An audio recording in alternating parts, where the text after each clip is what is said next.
कथा का द्वितीय दिवस है। तो आए हुए समस्त धर्म प्रेमी बंधु श्रोताजनों को, मातृशक्तियों को, करुणा वंदनीय मेरी माताओं और समस्त सज्जन पुरुष जनों को, भक्तों को इस व्यासपीठ की ओर से आप सभी का बहुत बहुत स्वागत अभिनंदन है।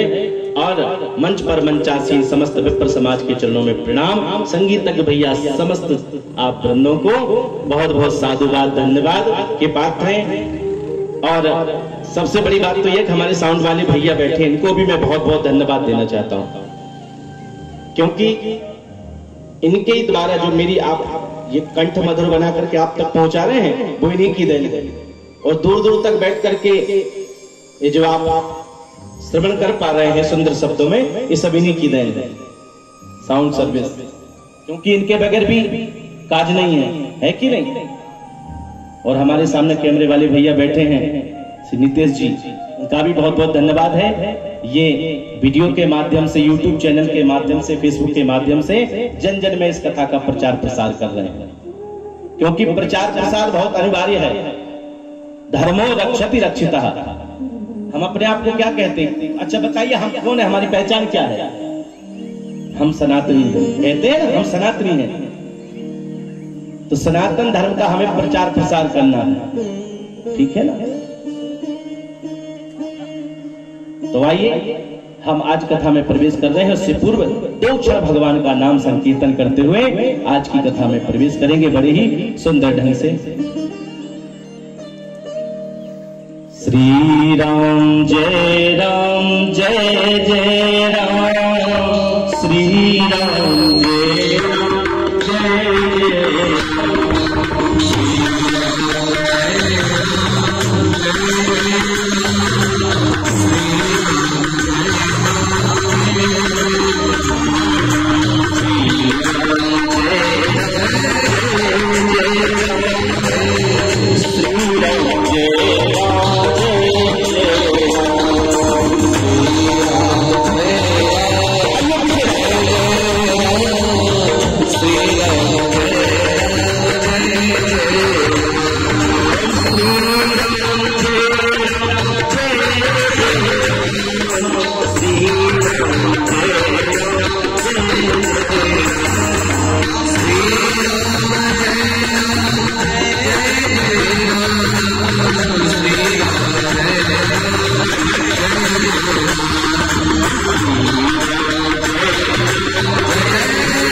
कोई तन दुखी, कोई मन दुखी, कोई धन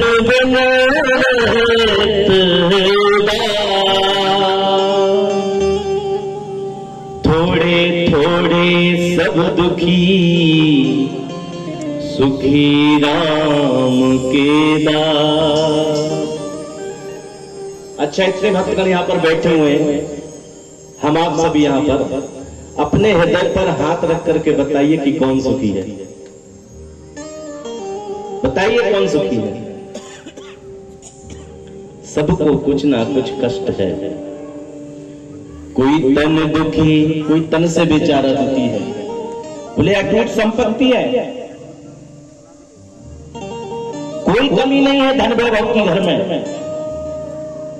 कई लोग आ रहे हैं, जा रहे हैं, बढ़िया खान पान, सुंदर ढंग की सभी व्यवस्थाएं हैं, परंतु सेठ जी क्या खाते हैं? बोले मूंग के दाल के पानी के साथ एक पतली सी चपाती। डॉक्टर ने बताया और कोई मन के दुखी है। बोले चाहते कुछ है लेकिन हो कुछ रहा है। सबकी यही विडंबना है, अरे महाराज हम तो चाहते थे कि ऐसा हो जाता लेकिन नहीं होता ऐसा।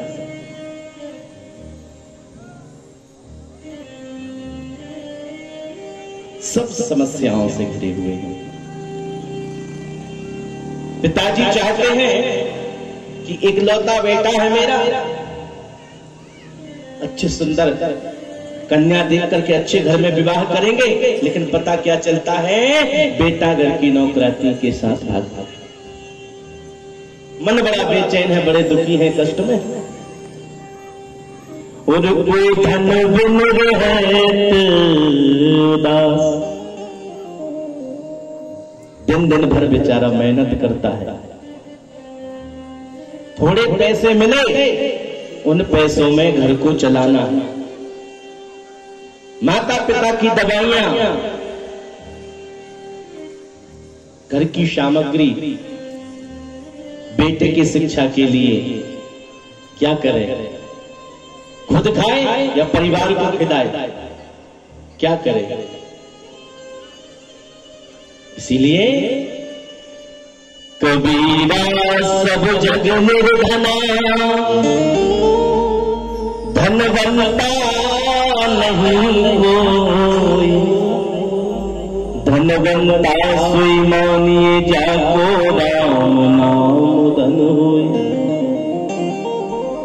जिसके पास में ईश्वर के नाम का परम रूपी धन है, वही संसार की चिंताओं से मुक्त है। बोले जय श्री सीताराम। आप लोग सोचते होंगे महाराज बहुत ये कथाएं आप सुना रहे हैं, हमने बहुत सुनी हुई, अब आ गए हैं कथा को सुन सुनकर, क्या करें महाराज, कहां कहां जाएं सुनने, यही धारणा है। ध्यान से सुनना मेरी बात को महाराज, कहां कहां जाएं कथा सुनने के लिए, समय नहीं मिलता है। घर को संभालें, घर को देखें, पतिदेव की सेवा करें, सास ससुर को देखें, घर का काज करें, क्या करें। इसलिए कम समय में सबकी विडंबना यही है, समय कम समय में हमें आप ये कथा श्रवण करा दें यहां वहां, और अन्य कथाओं को सुन रखा है, लेकिन नहीं प्यारे, कथाओं को जितना सुनेंगे उतना ही आनंद आएगा। रामचरित जे सुनत अघाही, रस विशेष जाना तिन नाही।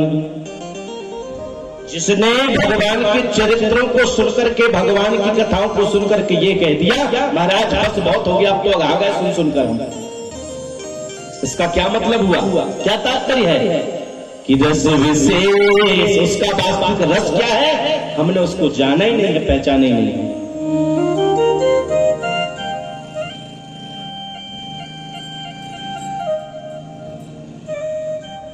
गरुड़ जी कहते हैं काकभूषण जी से, प्रभु आपकी बड़ी महती कृपा है, आपने हमें सुंदर ये कथाओं का श्रवण कराया है। तो आज काकभूषण जी कहते हैं जब कथा विराम हो जाती है, बोले महाराज एक बात पूछे, बोले हाँ पूछो। बोले आप हमें कभी याद करेंगे कि नहीं? बोले महाराज जरूर याद करेंगे। अरे आप जैसे महान ज्ञानी ने हमें ये सुंदर कथा का रसपान कराया, हम याद क्यों नहीं करेंगे? बोले क्यों, आपको क्या लगता है? बोले नहीं, शायद मुझे अधम जान करके आप भूल जाएं, और हम तो आपको इस तरह याद करेंगे। काकभूषण जी कहते हैं गरुड़ जी महाराज से कि हम आपको ऐसे याद करेंगे कि देखिए आप पक्षियों के राजा, कौन? गरुड़ जी। आप पक्षियों के राजा और मैं उसी पक्षी योनियों का सबसे अधम काग। और आपने मुझे यह अवसर प्रदान कराया कि ठाकुर जी की राघवेंद्र की रामलला की कथा का श्रवण कराने का मुझे सौभाग्य प्राप्त हुआ। ये बात कथा है। तो ये एक दूसरे का संयोग है कि जैसे श्रोता भावुक हो ना, तभी कथाओं का भाव आता है। इसलिए कहते हैं, इसलिए श्री रामचरितमानस में श्रद्धा और भक्ति की बात कही है। क्या? बोले जब गोस्वामी जी ने सबकी वंदना की, अनेकानेक वंदनाओं को करते हुए बोले मैंने भगवान शिव को भी मैं प्रणाम करता हूं। किस रूप में? बोले भवानी शंकर वंदे श्रद्धा विश्वास रूपिण। श्रद्धा कौन है? बोले साक्षात जगजननी मां भगवती जगदम्बा। ये क्या है? बोलिए साक्षात विश्वास है, श्रद्धा है। और भगवान शिव भोले क्या है? बोलिए विश्वास का स्वरूप है।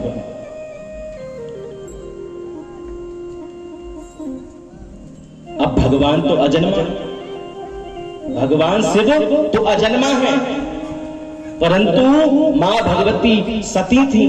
सती के बाद में सती ने अपने देह का त्याग कर दिया। उसके पश्चात मां भगवानी पार्वती के रूप में पधारी। तो कहने का भाव क्या है? बोले श्रद्धा हमारे जीवन में आती जाती रहती, आती जाती रहती श्रद्धा। बोले श्रद्धा का तात्पर्य ये है, श्रद्धा जो है वह गुणों को देख करके जागृत हो जाती है और अवगुणों को देख करके दूर हो जाती है, परंतु विश्वास अटल रहता है। एक बार जिस पर विश्वास हो जाएगा, तो ऐसे ही भगवान शिव है। गुरुदेव की सुंदर वंदना की, बतला रहे हैं कि जब हम मार्ग में चलते हैं तो हमें कोई एक मार्गदर्शक चाहिए, चाहिए कि नहीं? अब मार्गदर्शक तो अनिवार्य है। जिस रास्ते का हमें पता ना हो, अकेले जा रहे हैं, भटकने का भय रहता है। अगर उसी रास्ते में कोई मार्गदर्शक हो, हमें रास्ता बतलाने वाला हो, तो हमें भय नहीं रहता है। तो इसलिए हमारे जीवन में गोस्वामी जी बता रहे हैं कि हमारे जीवन में गुरु का बड़ा ही महत्व होता है कि गुरु बिन भवनिधि तरई न कोई, गुरु बिन भवनिधि तरई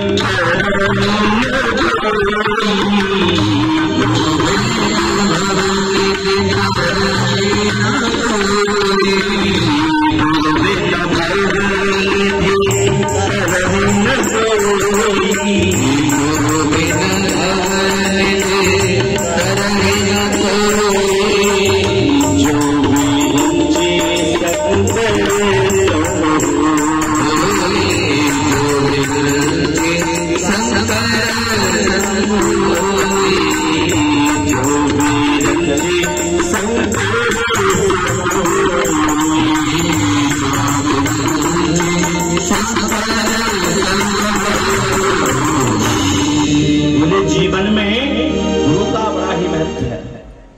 गुरु का क्या अर्थ होता है? दीयते ज्ञानम क्षय ज्ञानम, जो हमें सुंदर ज्ञान दे, सुंदर रास्ता बताए, वह गुरु है। वो क्षय अज्ञानम, हमारे हृदय में, हमारे जीवन में जो अज्ञान है उसका जो क्षय कर दे, उनको दूर कर दे, वह गुरु है। बोले जीवन में गुरु का बड़ा ही महत्व है। कहते हैं ब्राह्मणों की वंदना की, ब्राह्मणों को प्रणाम किया। बंदौ प्रथम महीश्वर चरना, मोह जनित संशय सब हरना। ब्राह्मणों को भी प्रणाम किया। क्यों? बतला रहे हैं कि वास्तव में जो हम धर्म का कार्य करने के लिए जा रहे हैं, इतना बृहद ये चरित्र रामचरित्र सोपान बनाने के लिए जा रहे हैं तो सबकी वंदना कर रहे हैं। बोले ब्राह्मणों की आवश्यक है। क्यों? बोले ब्राह्मण कौन है? बोले ब्राह्मण भूदेव कहा जाता है। ब्राह्मण इस पृथ्वी के देवता हैं, इस भूमि के देवता हैं ब्राह्मण। इसलिए ब्राह्मणों के चरणों में भी प्रणाम करता हूं। बोले ब्राह्मण भगवान की जय। ब्राह्मण कोई व्यक्ति विशेष की चर्चा नहीं है, ये वास्तव में ब्राह्मण होते हैं उनकी चर्चा है।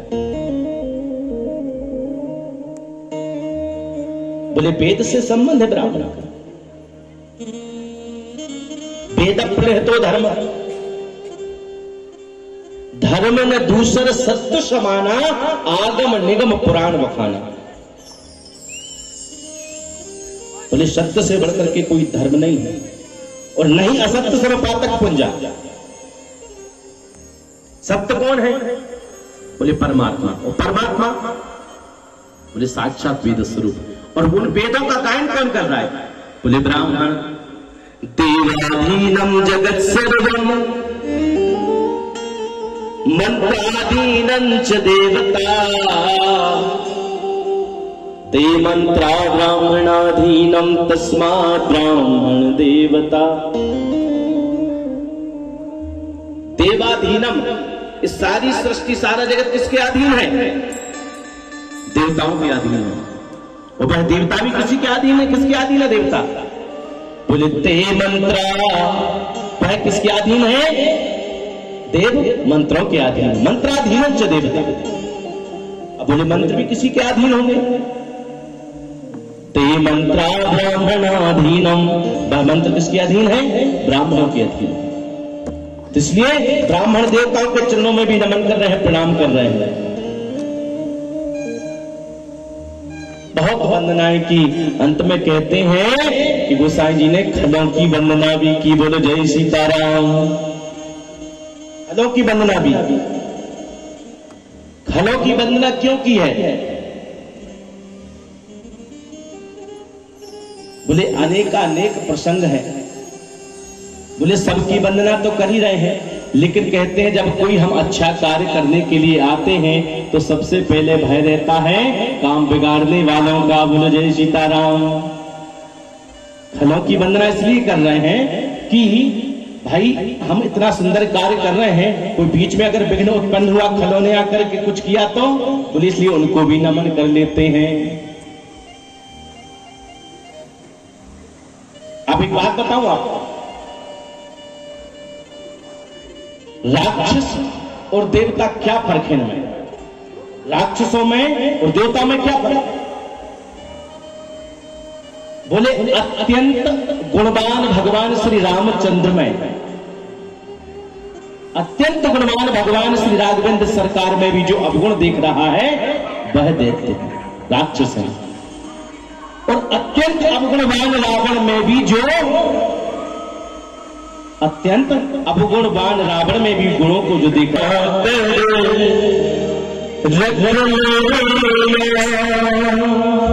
सभी गाइए।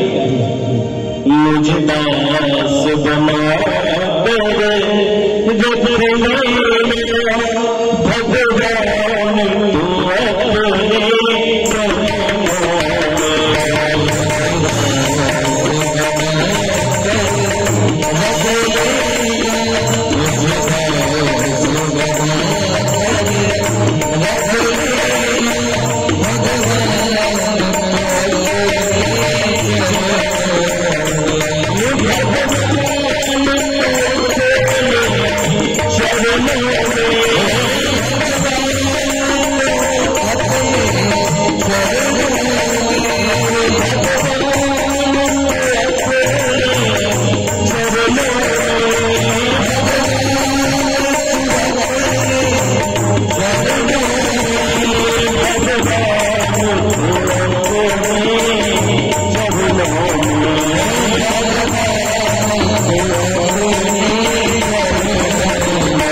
यही प्रार्थना करते हैं कि हे भगवान, हमें ये मनुष्य देह दे करके आपने हमें जो भेजा है संसार में, इस संसार में नहीं तो होता क्या है, बोले पुनरपि जन्मम पुनरपि मरणम पुनरपि जननी जठरे शयनम। बार बार मैं आता हूं, जन्म लेता हूं और फिर आता है समय तो फिर चला जाता है। इसीलिए बस ये मानव देह बड़ा ही अनमोल है, इसे हमें व्यर्थ में नहीं गंवाना है। इसके बाद मौका मिलने वाला हमें ही नहीं। आपको विश्वास है? अरे जब आज कल लौट करके नहीं आता तो ये मनुष्य देह पता नहीं कब मुक्ति मुक्ति का कोई तो जतन कर ले। साधक कहता है रोज थोड़ा थोड़ा हरि का भजन कर ले। ज्यादा नहीं, ज्यादा तो कोई बोलता ही नहीं है, थोड़ा थोड़ा हमें भगवान का नाम भजन करना है। अब वो भजन करने के लिए आपको ये जो क्लास लगाई जा रही है ना, कथा क्या है, ये क्लास लगाई जा रही है हैबिट देने के लिए। भगवान की परमात्मा की कथाओं को आप बार बार श्रवण करेंगे, जो बार बार आएगी जाएगी तो कभी तो हमारे कानों में प्रवेश करेगी, और जब कर्णों के द्वारा अंदर प्रवेश करेगी तो कान को उल्टा मत करना, नहीं तो निकल जाएगी। क्या करना है, बोले इस प्रकार हमारे हृदय में उतर जाएगा। कथा हृदय में उतर गई जिस दिन हमारे, वास्तव में कहता हूं विश्वास से, उसी दिन हमारा हृदय रामचरित बन जाएगा। क्या कहलाने लग जाएंगे, रामचरितमानस। तो धन्य है भोलेनाथ जिन्होंने भगवान के उस नाम को हृदय में धारण कर रखा है। अरे जिस राम के नाम के लिए देवता, दानव और मनुष्य सभी चाहते हैं कि हमें प्राप्त हो जाए। एक बार की बात है, सभी देवता, दानव और मनुष्य पहुंचे, भगवान आपके पास जो रामचरित वर्णामाली के जो करोड़ों श्लोक हैं, मंत्र हैं, वह हमें दे दीजिए। भगवान ने कहा ठीक है। भगवान ने बंटवारा कर दिया, तीनों में बंटवारा कर दिया, फिर भी बच गया एक श्लोक। जब एक बच गया तो बोले इसका क्या करें, उस पे भी झगड़ने लगे तीनों, बोले ये हमें चाहिए, ये अंतिम श्लोक जो बचा है यह भी हमें चाहिए। अब अंतिम श्लोक के लिए जब देखा तो भगवान शिव ने उसके भी भाग कर दिए। जब उसके भी भाग कर दिए तो 2 बचे। भगवान ने शिव ने भाग कर दिए तो कितने अक्षर बचे, बोले 2। जो 2 अक्षर बचे थे वह भगवान शिव ने अपने हृदय में धारण कर लिए। वही अक्षर 2 कौन है, राम। ये वेद अक्षर है राम। राम शब्द कोई छोटा नहीं है। राम शब्द में संपूर्ण सृष्टि समाई है। एक बार बोल करके देखी हृदय से राम, कितनी शांति मिलती है। जय श्री राम। इतनी शक्ति है राम के नाम में। तो ये अद्भुत प्रसंग है भगवान का। तो कहते हैं ये प्रसंग रामचरितमानस का जो हम श्रवण कर रहे हैं, ये शंका से इसका प्रादुर्भाव हुआ। भगवान के नाम की इतनी बड़ी महिमा, इतनी बड़ी महिमा है, कहते हैं कि स्वयं भगवान राम भी इसका बखान नहीं कर सकते। राम न सके राम गुण गाए। भगवान राम स्वयं अपने इस नाम का गुण बखान नहीं कर सकते। राम नाम की महिमा का वर्णन किया। बोले भगवान राम नाम की इतनी बड़ी महिमा है। कहते हैं राम ने जिनको तारा हम उनको जानते हैं कि नहीं। भगवान श्री राम ने, हम ये कथाओं को जानते हैं, भगवान श्री राम ने किस किस को तारा, किस किस को उबारा। तारका को मारा, अहिल्या का उद्धार किया। परशुराम जी, जनक जी पर कृपा की भगवान ने। दंडिकारण्य में भी सुतीक्ष्ण जी, सरभंग ऋषि आदि सभी जटायुओं को अपना पद प्राप्त कराया। इनको भगवान ने तारा, लेकिन भगवान के नाम ने कितनों को तारा कोई बता नहीं सकता। तो बोले राम नाम की बड़ी महिमा है। राम से भी ज्यादा राम के नाम की महिमा है सज्जन। बस अगर ये चाहते हो जन्म में धारण करना तो कुछ त्यागना पड़ेगा। बोले क्या? अच्छा आप बताइए युग कितने होते हैं? 4 युग होते हैं। सतयुग, त्रेता युग, द्वापर युग और कलयुग। 4 युगों में जो दैत्य हुए ना, उनके नाम की बात कह रहा हूं। बड़े नाम होते थे, एक एक अक्षर कम होता चला गया। कैसे? हिरण्यकश्यप, एक युग कम कर दो, आ गया त्रेता। एक अक्षर दैत्य का भी कम कर दो तो कौन आया? रावण। उसके बाद एक युग पीछे और आ जाओ, एक अक्षर दैत्य का कम कर दो तो द्वापर में कौन? कंस। एक अक्षर कम हो गया कि नहीं? अब आ गया अंतिम क्या? कलयुग। तो कलयुग में भी एक अक्षर कम कर दो दैत्य का, बचा क्या? एक अक्षर मात्र। कौन सा? बोले मैं। कलयुग का दैत्य कौन है? मैं सब। भगवान के दरबार में जब हम जाएं, ध्यान से सुनना इस कथा को, हम कथा में ही हैं। इस मैं का जब तक हम त्याग नहीं करेंगे, अभिमान का दूर नहीं करेंगे, अरे महाराज बहुत कथाओं को सुन रखा है हमने, ये सबसे बड़ा अभिमान है। कथा जहां हो रही है, जितनी सुन पाए, जितना समय मिले उतनी कथा का श्रवण कर ले, हमारा कल्याण हो जाएगा। अगर कथा में आकर, इसलिए तो बताए ना खलों की वंदना की है। हमें खल नहीं बनना है, हमें भगवान का भक्त बनना है। इस सुंदर अवसर भगवान ने हमें दिया है तो इसको हमें गवाना नहीं है। बहुरी बंदी खल गनी सत्यमाय, अंत में क्या कहे, सिय राम मैं सब जग जानी, और करहूं प्रणाम जोर जुग पाऊं। बोले